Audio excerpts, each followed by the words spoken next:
Hello, family. It's a joy to be able to speak with you today. It's a very exciting time right now in the life of our church. As you know, we've been doing church a little bit differently recently. We've had online services, drive-in church, things like that. But we're excited to let you know that starting on the 28th of this month, we're going to reopen the sanctuary in Hart Hall for public corporate worship. I want to be clear, we're not reopening the church because the church is never closed. The church has continued to be a witness in our community. The church has continued to point folks to Jesus. The church has continued to even offer worship, a little different than we're used to, but the church has remained open in the midst of all of these things. Our facilities have not been used as much as we're used to using them, and frankly, as much as we'd like to use them. So we're not saying we're reopening the church, we're reopening corporate public worship here in our facilities. So we're excited to be able to offer this on the 28th, and I want to take some time in this moment to walk you through what this is going to look like, to walk you through how this is going to work. So first, thanks for watching this video, and as we move into this new season in the life of our church, I want to stop real quick though and publicly thank those folks who have worked so hard these last few weeks to make sure that our church has been able to worship as we have been able to. I want to thank Tim and Alan and Frank, all the singers that Tim has been using here in worship. I want to thank Aaron and Brian for their amazing and hard work in our worship services, Jordan for all of his work that he's put forth, editing Intersection videos, Ants and the praise team for Intersection, all their hard work to lead them in worship, Kate and all of her hard work for children's ministry, both with our children's moments as well as with other creative offerings. And I want to thank Jamie Stringer especially for all the hours of hard work that he's put in to make all this possible. So we're excited now to talk about what worship's going to look like on the 28th here in the church. And you notice I have my iPad here to make sure I tell you all the important information. First, on the 28th, we're going to have 5 services. Let me walk you through what that means. 5 services. We're going to have, here in our sanctuary, we're going to have 2 services. We're going to have an 8:30 and 11 o'clock traditional service here in the sanctuary. We're going to have at 11 o'clock intersection service in Hart Hall. At 10 o'clock, we're going to continue with our drive-in service. I'm going to tell you why we're going to do that in just one moment. And we're going to continue to have our amazing online worship experiences at stmlive.org as we resume. So, and that we are going to move those back to 11 o'clock though. We've been doing that at 10, but we're going to kind of coordinate that with our 11 o'clock worship services. So 5 options for worship on a Sunday: 8:30 and 11 in the sanctuary, 11 in Hart Hall, drive-in at 10, and then online, live at 11, but then throughout the day. The reason why we're going to have so many services and the reason why we're going to have this is because we as a church, we're going to abide by the CDC guidelines and the wishes of both our conference as well as the state of Mississippi. We want to be good citizens. And so we're going to make sure that in our worship spaces, we practice social distancing. So because of these social distancing requirements, we're going to have limited capacity in our services. We're going to have 80 spots available in our 8:30 service, 100 in our 11 o'clock service, and then 50 in intersection. So we want you to visit our website, stm-umc.org/reopen, to go, and there's a link on there where you can select the service you want to go to and reserve your spot. I want to be very clear. This is not being done, though, in any way to keep folks from worship, but this is being done so that we can make sure as many folks worship as possible. So we would encourage you to go there and register. You can also call the church office at 601-856-9581. And we'll be sure to reserve you a seat in that way as well. We encourage you to go reserve your spot. We'll have a spot for you reserved in the sanctuary or in Hart Hall for these services. And we would invite you to do that to make sure that you can have the appropriate social distanced and social space to make sure that we're worshiping in a healthy and safe manner for everyone. But we want to make sure that everyone has this availability. And within that, that's where we're going to keep our drive-in services as going as well, because not everybody's quite ready to come back in the sanctuary, and that's okay. If you're not comfortable coming to the sanctuary, we honor that.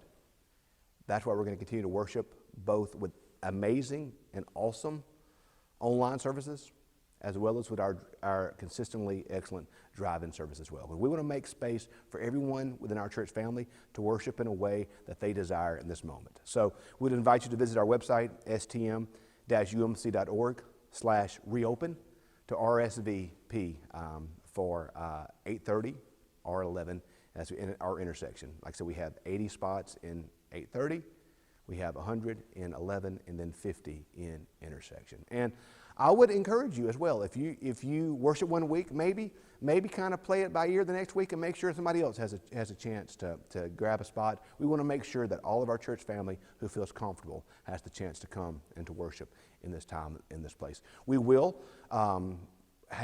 be wearing masks in the service.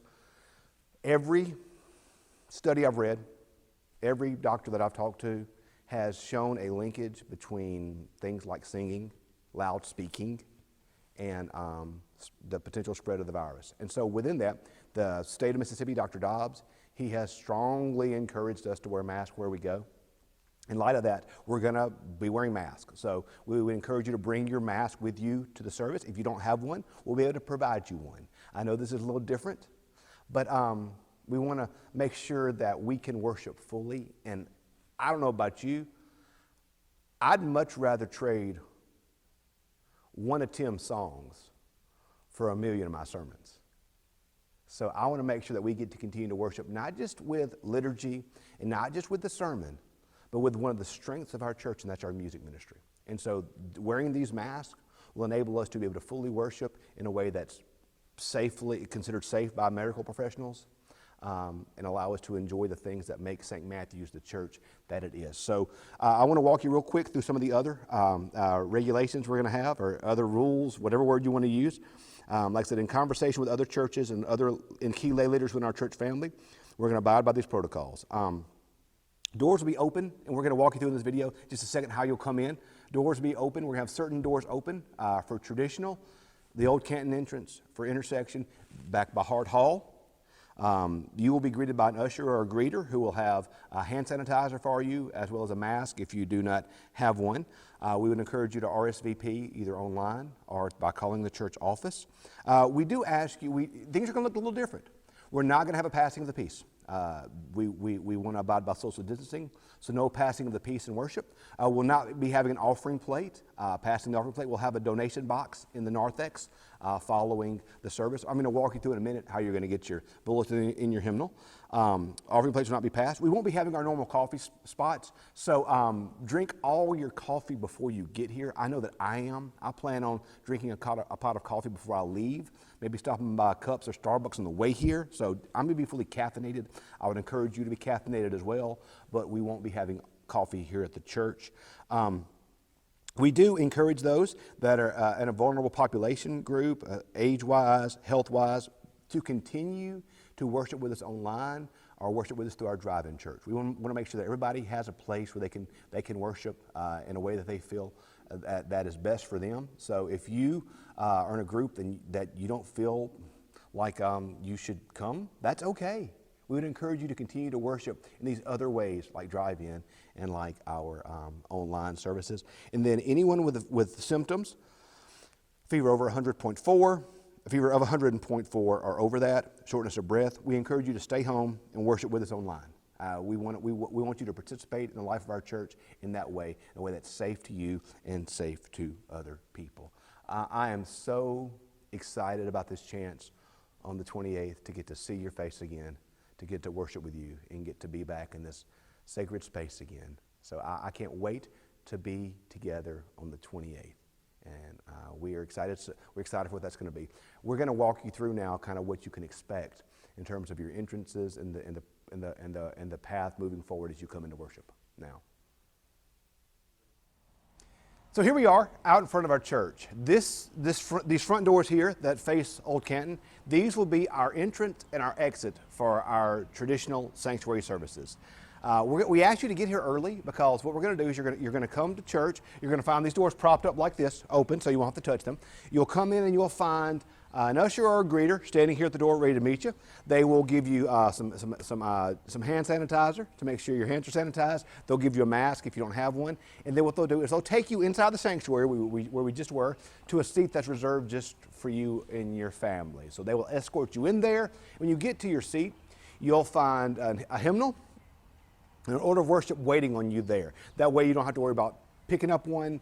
They'll be there waiting on you. And then what we do ask of you after the service is we ask you to take your hymnal, and we ask you to take your order of worship and place your hymnal on a marked spot. You will place your hymnal there, and you'll leave it there, and we'll put out more hymnals for the next service. And you take your bulletin, either take it home with you or throw it in the trash. Because we're going to, between the two services, between 8:30 and 11, we're going to come in and sanitize the sanctuary. We're going to disinfect everything to make sure the folks that are coming later can have the same safe and clean worship space as you do. So we would invite you to enter in for traditional worship through our old, and then you would exit out these same doors here. You'll come in and exit through our front doors that face Old Canton. You can park in either of our parking lots. Know that none of the other doors will be open though. We're trying to limit traffic and keep socially distanced. So we'll have just these doors here open. Come in here, meet a greeter or usher. They take you to your seat, find your hymnal, find your order of worship, sing, worship. After the service is over with, deposit your hymnal, take your bulletin with you, and you can head home at that point. We do ask, we're trying to, as we said, to keep social distanced. As you come in, there will not be there's going to be some elements of worship that you're used to, passing of the peace, offering plate, that we're not going to be doing right now. As I said, we'll have a place in the narthex where you can deposit an offering if you'd like to.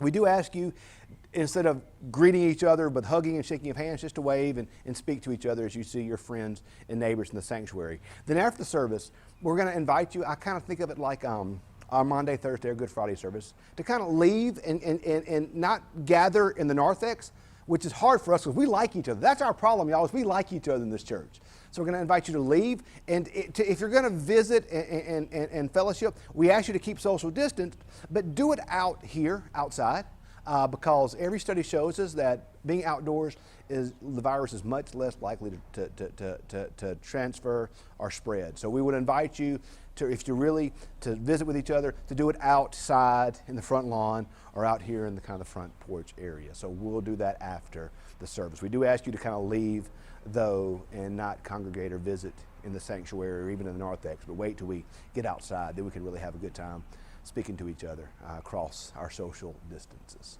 That's what it'll look like here in the sanctuary. Here we find ourselves back by Hart Hall. We're going to be having at 10 o'clock the same drive-in service we've had the last few weeks. Our drive-in service will be out here in the parking lot as it's been. It'll last about 30 minutes. We would invite you to come early. Our 8:30 service will be about 30 minutes as well. So parking there shouldn't be as much traffic here. Come close to 9:30 or so, get you a spot or closer to 10 o'clock. You'll have the folks directing traffic like they've been doing the last few weeks. So come, park here. It'll have the same format it's had, where you'll be able to listen to the service, and we'll have the same folks, kind of the same type pattern of worship for that. So we'd invite you to come at 10 o'clock for drive-in church. That is unlimited capacity. We can put as many folks in drive-in church as we can fit in the parking lot. So we want to make sure that we have options for those who want to be on site, be on the campus, but aren't quite yet ready for various reasons, or just don't want to, or aren't quite ready to come into the sanctuary. We want to make sure that everyone, one of my goals as your pastor is to shepherd all of you and to make sure that each one of you in our church feels the love and the hospitality and the care of our church. We want to meet you where you are as best we can, enable you to feel the love of Christ Jesus. So we'll have our drive-in church here in the parking lot outside Hart Hall. Then, as we mentioned earlier, we're going to have Intersection as well. Intersection will meet in the normal place where they've been meeting for years in Hart Hall. And just like with the sanctuary, we're going to be having kind of the same procedures. You'll come in to Intersection. The entryway to Intersection will be right here in the Hart Hall entry doorway. We would invite you to come to this door here under the overpass, and you'll be met by a greeter or an usher, and they will escort you to your seat that you've reserved earlier in the week through visiting the website or through calling the church office. If you don't have a mask, they'll be glad to provide one for you. They'll give you some hand sanitizer, and they'll make sure that you find your seat. Of course, in Intersection, you won't have to worry as much about the hymnal or orders of worship. So you won't have to worry about returning those or discarding them, but there will also be alternate ways to worship through tithes and offerings here in Intersection as well. So we're really excited to be able to offer to you on the 28th, both traditional options at 8:30 and 11, Intersection at 11, drive-in at 10, and our continued excellent online worship. God has been so good to our church in these days. And I know that you've heard me say many times, greater things are yet to come. So I can't wait to see you on the 28th, either in person or online or in drive-in. I love you. I'm thankful for you. I'm proud to be your pastor. We'll see you on the 28th.